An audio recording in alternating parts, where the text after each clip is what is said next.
Ayan, so ngayong araw ng ito ay araw ng paglilinis din sa aming poultry. So ngayon, ayan, hawak ko ang brush at ating binabrush ang flooring. Ayan, so ang ating mga manok sanay na sa ingay. Kaya yan, sila'y walang kakibot-kibot. Ayan, sa habang tayo naglilinis ay tayo nandinig. Kapag ka ikaw talaga ay may business, dapat ay hands-on ka din paminsan-minsan pag may pagkakataon.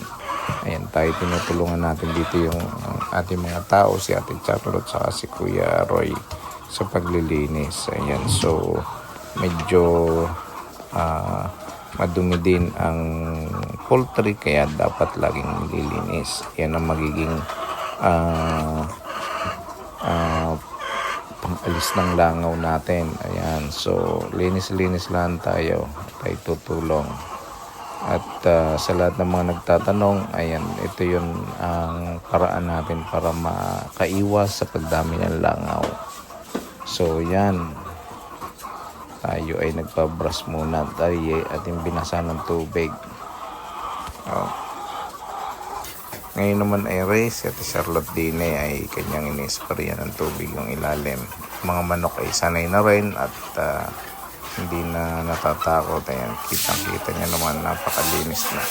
Kapag lagi natin ginagawa rin, 29 pamamaraan sa ating poultry, edi tayo lagi ay malinis, ay makakaiwas tayo sa pagbaho at pagdami ng langaw. Tayo ay meron naman dining binabagsakan na deposito, napakalaking deposito ang binabagsakan niyan, kaya diretso sa septic tank yan, kaya malinis ang ating poultry dahil nalilinis natin na maayos. Sa likod natin, ayun yung ating mga feeds na ginagamit Emmanuel sa mga nagtatanong. Ayan, si Kuya Roy ay ganyan ang ginagawa sa ilalim. Kinukuha niya yung mga ipot na kuwan at nilalagay namin sa timba, tapos ay binibilad yan, at yan ang aming sinasako para doon sa mga bumibili ng ipot ng manok na ginagawang pampataba sa mga halaman. So yan, tiyagaan lang ang paglilinis at talagang minsan ay sanayan din. Ayan, so pagka regular niyong ginagawa ito ay hindi ito magdudulot ng mabahong amoy at saka madaling matuyo. Ayan, so iwasan din na mabasa ang ipot para hindi inuuod, at kapag ka inuuod, yan ang pinagmumulan ng maraming langaw. So pag maraming langaw ay may tendency na magrereklamo ang ating mga kapitbahay at tayo ay mapabarangay. So panatilihing malinis ang inyong mga poultry.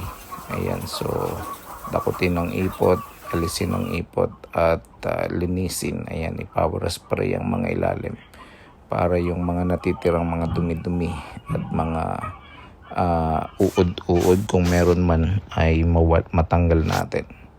Ayan, so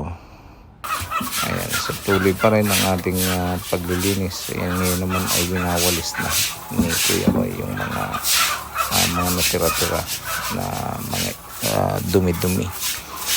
Ayan, tapos pagkatapos niya, nilalagyan pa namin yan ng Sunrox at ng patay yung mga bakterya na naiiwan diyan. Ayan, si Kuya Roy na iputan sa likod, napakainit daw. Okay, so ayan, andito tayo, supervise din tayo pagka may time. Ayan, tayo naman ay tumutulong, hindi lang tayo nakatayo dyan at nanonood.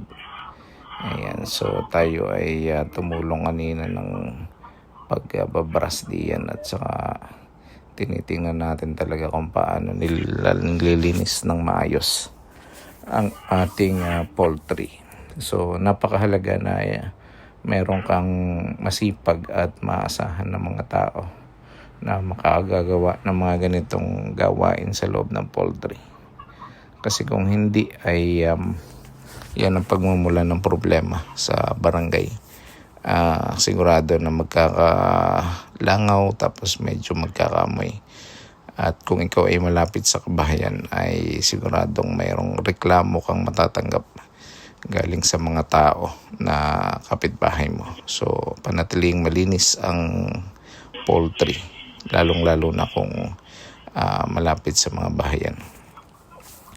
So yan, malinis na mga kamangyan ang ating poultry at napakagandang tingnan. So yan, si Kuya Roy ay patapos na. Tayo ay nangongolekta na ng mga itlog. Ayan, so yan yung maganda kasi yung kapag nilinis mo, nawawala yung singaw ng ammonia sa mga manok. At kapag may ammonia, yan yung pinagmumulan ng mga respiratory issues ng mga manok natin.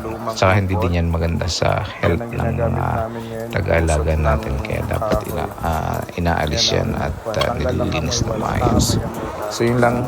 Maraming salamat. God bless and see you all sa susunod. Medyo malangaw.